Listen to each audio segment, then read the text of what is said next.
Welcome to Discussion Sentai Loserger. I'm Loser Blue, And I'm Loser Yellow.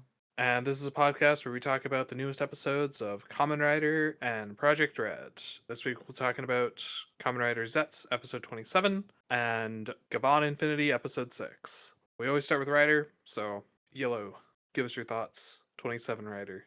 So this week's episode of Rider was interesting. Was better than last week.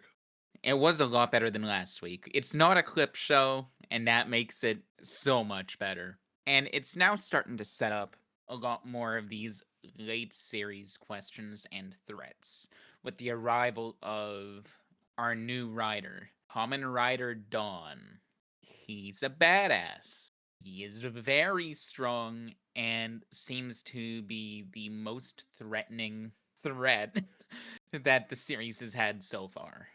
Yeah, he's also seemingly a little bit insane. Maybe just a Bit of little a bit. crazy. Someone who just has some sort of nightmare fighting arena slash prison. They're all 100% all right up there in the head, right? Yeah, for sure. That whole his prison of nightmares is odd because well, we only see like a few of them. We see a few in like brief passing, but then we see the two he makes fight, right? Yeah. And they're nightmares we've seen before. And that means he's like he knows about the premonition dream. Like he knows everything in that dream for some reason. Yeah. And he went and captured all the nightmares from it. That's what it looks like he did, because I think we saw Yeah. other ones there. They're there for like half a second as we go past the cages. I didn't get a good look. Right. But Like the two primary nightmares we seen were the one with the eyes, which is no, Nox's nightmare, right? yeah, And the Nox's wolf. nightmare and the wolf who I completely actually forgot like what his whole thing was I now. can't remember. I remember there was like that big fight on the dam and Yeah, I remember that like Nem was Red Riding Hood and stuff. yeah. Um, I don't know. I think it's just that's going back to the first half. I always felt the actual episodic plots of them were really weak. All right, I was never that interested in the episodicness of the nightmare and whatnot. And now we're definitely moving on to just like pure serialization. There's basically no episodic content at all now. Yeah, I doubt there will be. It won't be as I mean, we could get into a chain of episodic stuff where Dawn releases a nightmare like every week or something like that. Like for a mid-series kind of, yeah, I don't think it'd be good to do something like that. It's possible, but I don't think it would be good. I like that we have moved to more serialized stuff. I like it more because I've just found the episodic stuff to be weak Mm. in this particular series. There's none of those plots have ever engaged me very well. But the actual ongoing narrative I'm interested in. Yeah, so now things have just immediately gone off the rails in comparison to the premonition. So, which kind of means everything we learned in the premonition, it kind of doesn't matter anymore Yeah. because none of that's going to happen, not even slightly, because this new guy has shown up that we've never heard of before. Where was he last time? The real world. He was in the real world. That's where he was. I guess in the like premonition dream, he was uninterested and didn't care what was going on. But now that Zeztz has come back with this premonition dream, it has made him curious and want to fight Zeztz and cause big nightmares and stuff like that. I don't know. His motivations are not clear yet. He just seems No. kind of insane. He I can't even say, oh, like, it's because he wants nightmares to win. It's like we literally don't know. Yeah, He's he's he's just a crazy person. so far. I'm sure, because what's it? We're gonna save Nox from his nightmare in the next episode, most likely. Kind of has already happened because the like darkness nightmare is already gone.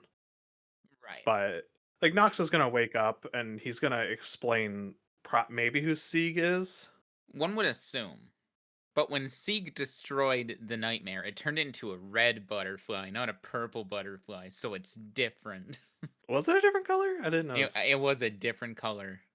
Okay, yeah, that could be a thing. Could have something to do with I don't know. Just now, like when he destroys them, the lady can't use them. but he can maybe like he colors them in his nightmare powers. Who knows?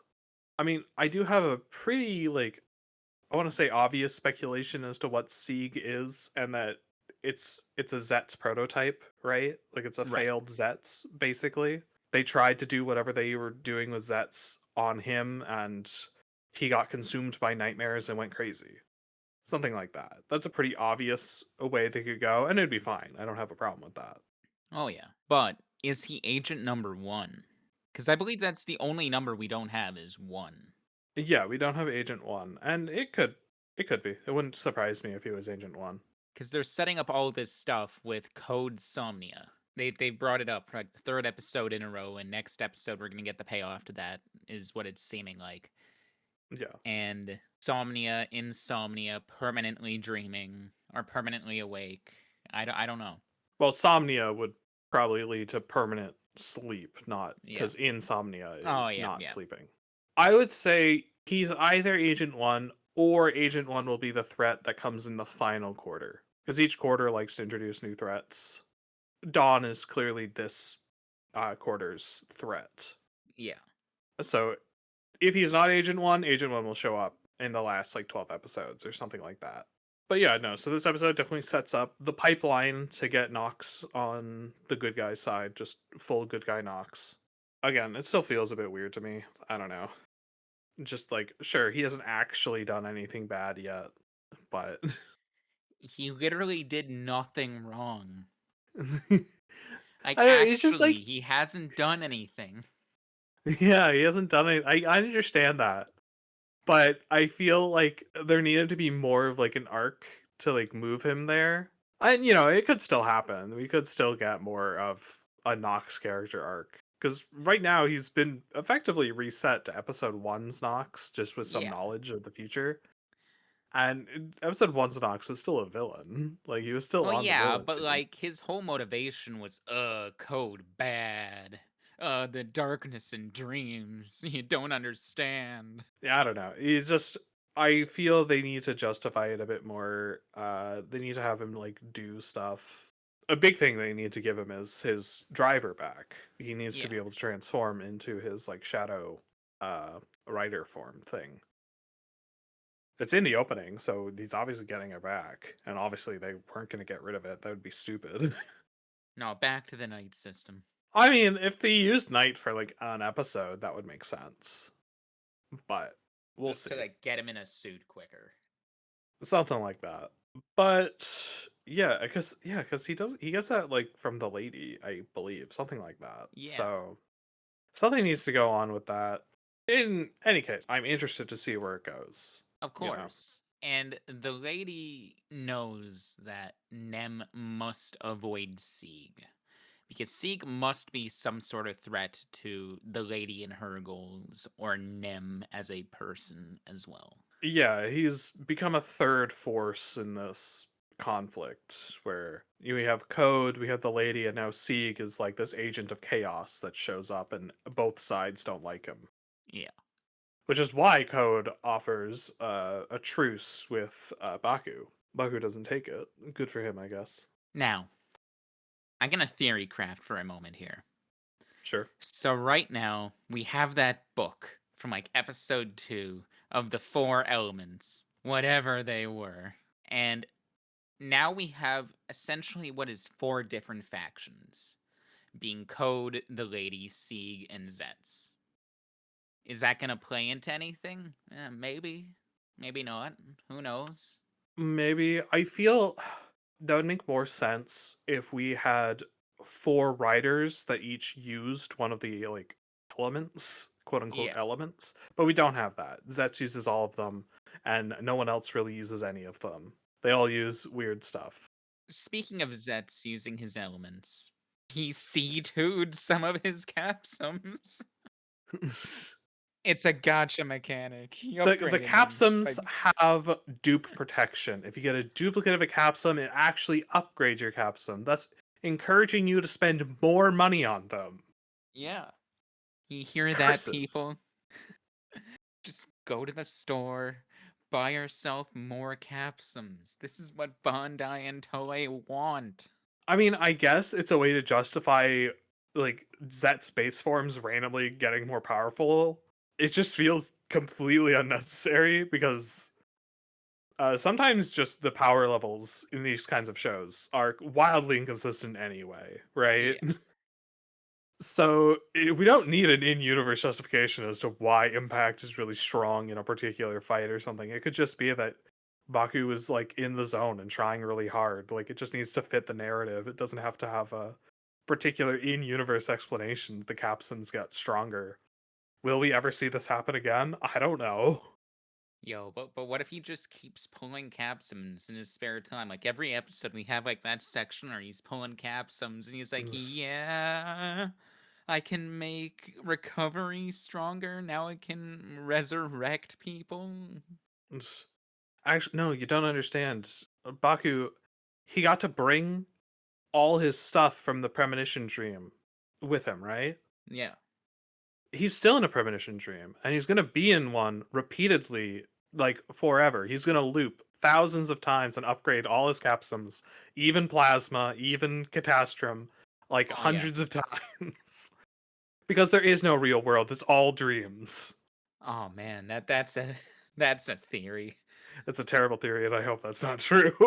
I already wasn't the biggest fan of the premonition thing. I felt it kind of made everything feel slightly time wasty. It's not so bad. I don't know. Yeah. It just is one of those things where it feels a bit iffy. But like I can live with it because he has the knowledge and he has the power and now he can do it right this time. Presumably, but things changed immediately, so that's all a little bit out the window. Yeah. But everything I just said before with the multiple times things is a terrible idea. We should not do that. But now there's just one last thing that I'm interested in with this episode. And that's when Baku goes back into the dream to go help Nox. Minami takes off her cat necklace and then makes a phone call saying, "Hey, I need time off work." To me, that feels like something more than what it seems. Yeah, I mean, obviously, her taking off work that makes some sense in the fact that she wants to help Baku, and she can't do that if she has to leave to go to work and stuff. That's obvious. I don't understand what the point of the taking off the cat necklace. Hmm. Have they ever brought up the cat necklace before? I don't think they have. I legitimately don't remember it ever coming up ever. So I don't know if there's some kind of symbolism here or that necklace is supposed to be important. Maybe in a later episode that will be expounded upon. But you're right, it was a weird thing, like how long they spent on the necklace. Like I know I stopped watching the Minami webisodes after like 7 episodes. I hope it doesn't have anything to do with that because it feels like it might have had something to do with that. Maybe, I don't know. I'm curious. They spend a lot of time. I say a lot of time, but like they put a lot of emphasis in that one scene of her taking off the necklace, and Yeah. I do want to know what its relevance is, if any. It could be that she's gonna try to do something on her own, and Hmm. Baku will notice the necklace, and that'll clue him in to what she's trying to do somehow. Why she took it off, I don't know. But Uh, she has to go get Cardboard Box Man, oh and yeah, he's gonna save the day. he's gonna beat up. He's gonna put Don in a box, and Yeah. that's how they're gonna win. She's gonna just deal him up in the box. I mean, I liked all the fights this episode. I thought the fights were quite fun. Yeah, the fights were cool, and I really like the look of Kamen Rider Don's suit. It is sick. Yeah, I like his suit. I liked his finisher with like the torture device kind of thing Yep. going on. That's cool. So, it's always something. Even when some of the plot points can be weird, the moment to moment action can always be very fun. But yeah, no, the series just continually kind of layers on questions. It does answer them to a point. I never found the answers to be the most hyper satisfying, though. I'll have to see how it truly sticks the landing at the end. Like how we understand everything in hindsight. But anyway, Gavan, go. Well, this episode of Gavan was alright. Wasn't the best episode of Toku I've seen, wasn't the worst. Well, we had Phantom Thief Fade, not Lupin, arrive to go rescue the family jewels that a child stole from her father's slash adopted father. And that was kind of, the tension in the episode. Yeah, But like, the story of this episode is odd. Okay, so obviously the father is a rich, like, piece of crap, abusive father. Like, he's yeah, not good. And he values the money more than he actually values the wife and child. yeah, That's made very obvious. And he sends Fade to go collect them and the treasure. And yeah, Fade is like, I mean, in the end, he's kind of a good guy, weirdly. yeah, But yeah, no, this whole episode, it does feel a little tensionless a bit, because the two police officers have found these women and the girl and the mom, and they'll help them pretty much immediately. Like, that's not a problem. yeah, Fade just needs the treasure, really. So, like, really, the big tension comes from the rescue operation at the end. The actual, like, fighting and the Emor gear that comes from it is just like the girl freaking out and being scared, basically, and that negatively reacting with the Emor gear, which makes a bunch of humans go crazy, get robot arms, and yeah. creates that same monster again. Yay, the one Emon with nothing changed. Yeah, I think that one is literally exactly the same as like the first episode. It doesn't even have like different arms or anything. Yep. That's always lame. I don't know. Yeah, this episode was just, it existed, I It guess. like I feel bad for being this lukewarm on Gavan Infinity as it is, because I can see that the series has potential, but they're not really doing anything with it.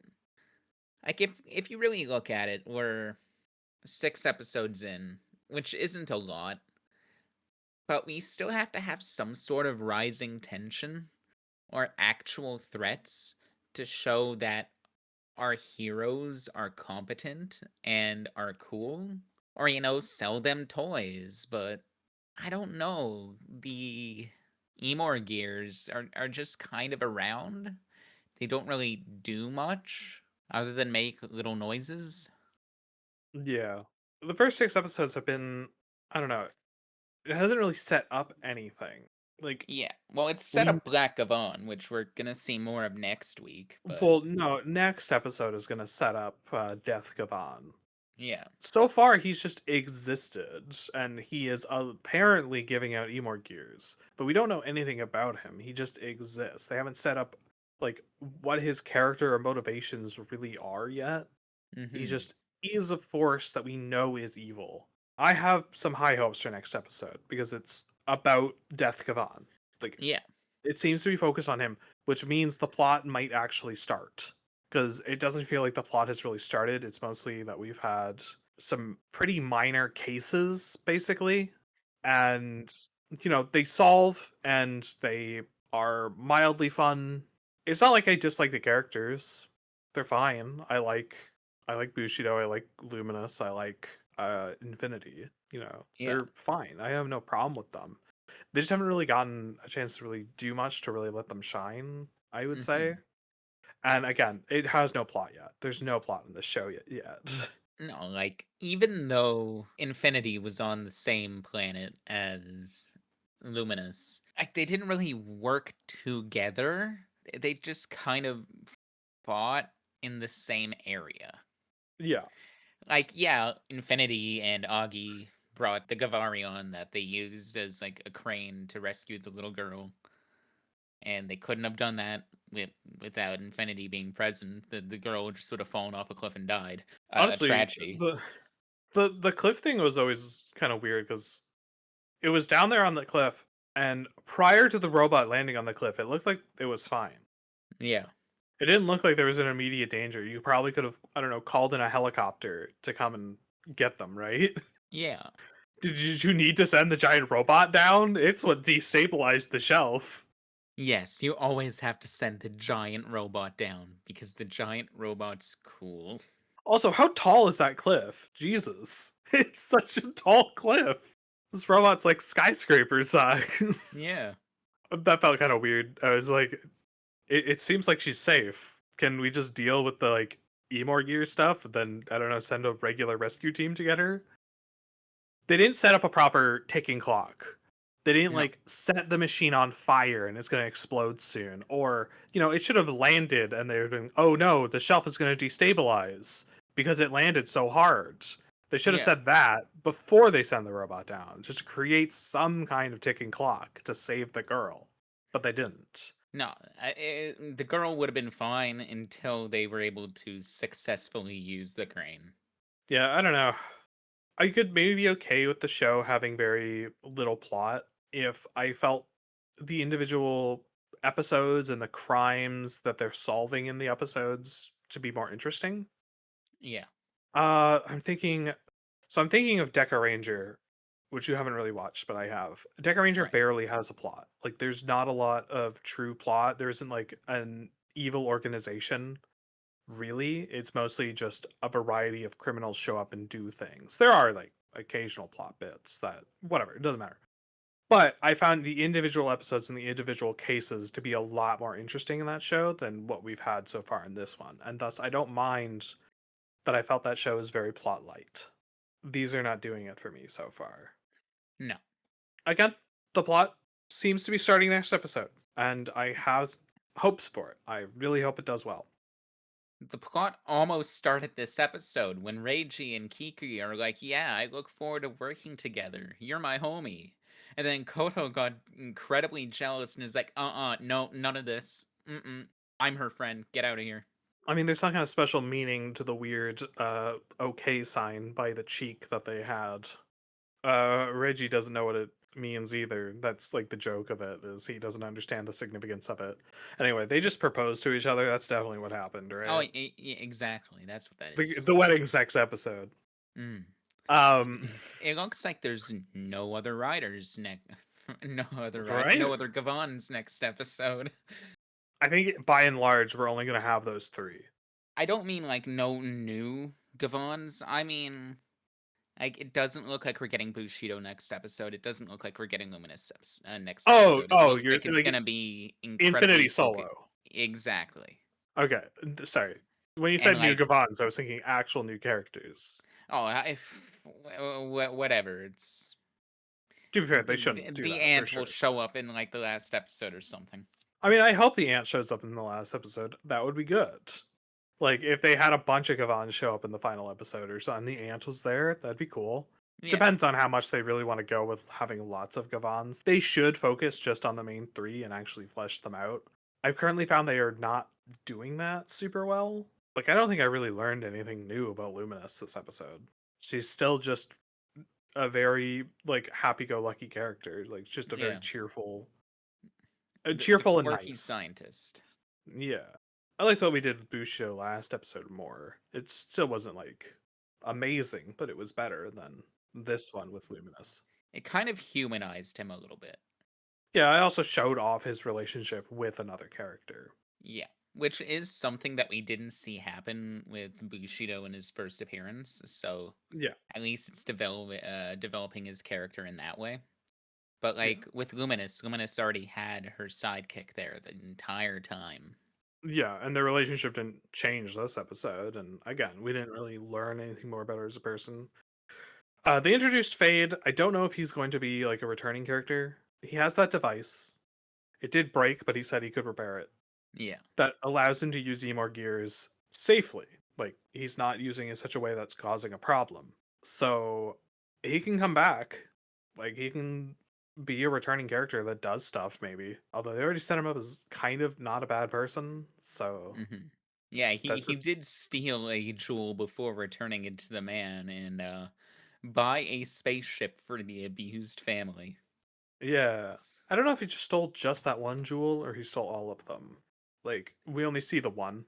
I don't know if they're all fake or just that one. Yeah, he just replaced everything with costume jewelry. It's fine. Which I feel that's a bit of if he was a little more ambiguous in his allegiances, he could have been maybe like a rival character for Luminous. They come from the same universe Yeah. and not right, like, rival in cop and robber style. Yeah, like Adversary. he's a thief, she's a galactic Cop. cop. Yeah, yeah. You know, classic. It would be like Lupin and the cop that's after him, except we're more on the cop side this Yeah. time. Anyway, we'll see if he comes back. I don't really care. Like, sorry, Yeah. when I say that, it's like if he came back, cool. If he never showed up again, I'm also fine with that. He didn't leave that great of an impression. Okay, well, we'll see if Death Gavan can pull it around next week. Okay, well, that's been this week's episode of Discussion Sentai Loserger. If you enjoyed it, please like, subscribe, leave a comment. We'd love to hear from you. Anyway, see you next week. Bye.